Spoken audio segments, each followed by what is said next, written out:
Assalamualaikum warahmatullahi wabarakatuh.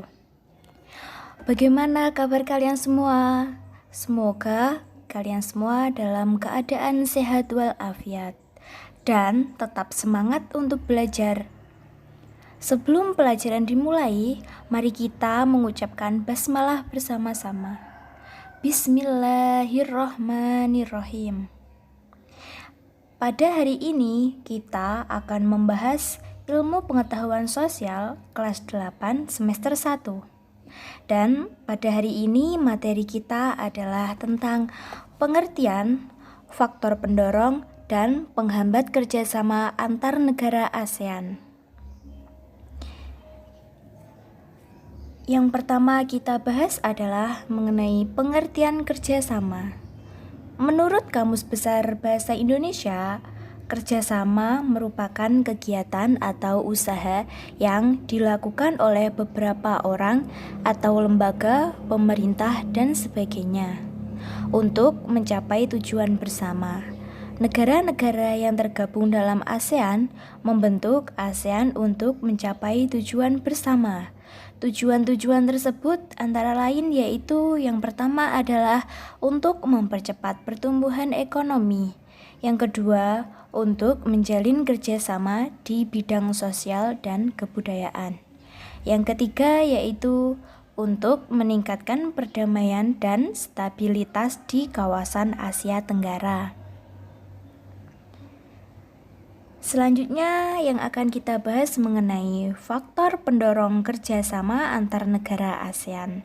Faktor-faktor pendorong kerjasama antar negara ASEAN yang pertama adalah persamaan letak geografis.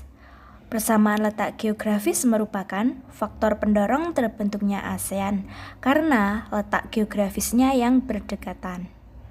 Kemudian yang kedua adalah adanya persamaan budaya.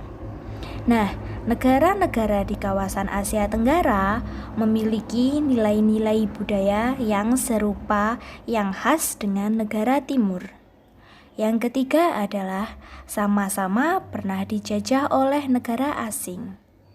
Semua negara di kawasan Asia Tenggara pernah punya sejarah menjadi negara yang terjajah oleh bangsa barat, kecuali yaitu negara Thailand. Yang keempat yaitu memiliki kepentingan dalam berbagai bidang. Salah satu tujuan dari pembentukan ASEAN adalah untuk menghasilkan kerjasama antar tiap negara yang anggotanya dalam berbagai bidang, entah itu dari bidang sosial, dari bidang politik, dari bidang pertahanan, dan bidang ekonomi, terutama dalam perbedaan ekspor dan impor budaya pendidikan. Yang kelima yaitu lahirnya negara baru di kawasan Asia Tenggara. Di akhir Perang Dunia Kedua, mulai bermunculan negara-negara baru di kawasan Asia Tenggara. Negara baru ini butuh bantuan untuk membangun negara mereka yang baru saja dirintis. Hal tersebut membutuhkan negara lain yang sudah lebih dahulu berkembang. Yang keenam yaitu adanya ancaman krisis.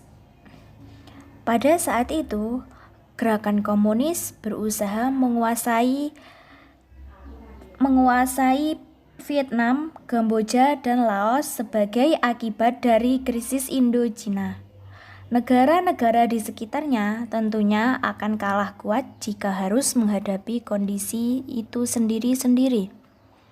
Yang ketujuh yaitu konflik antara sesama negara Asia Tenggara merendah.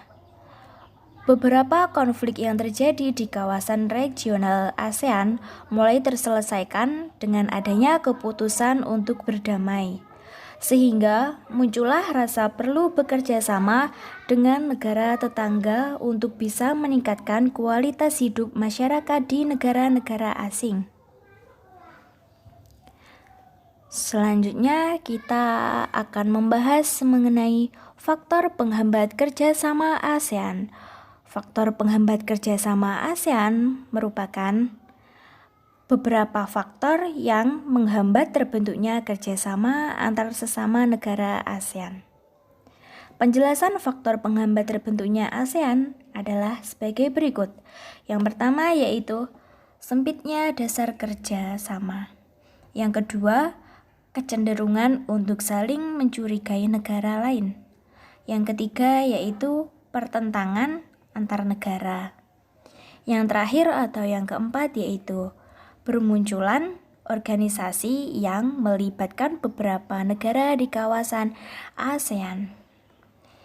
Nah, itu tadi merupakan penjelasan mengenai pengertian faktor pendorong dan penghambat kerjasama antar negara ASEAN.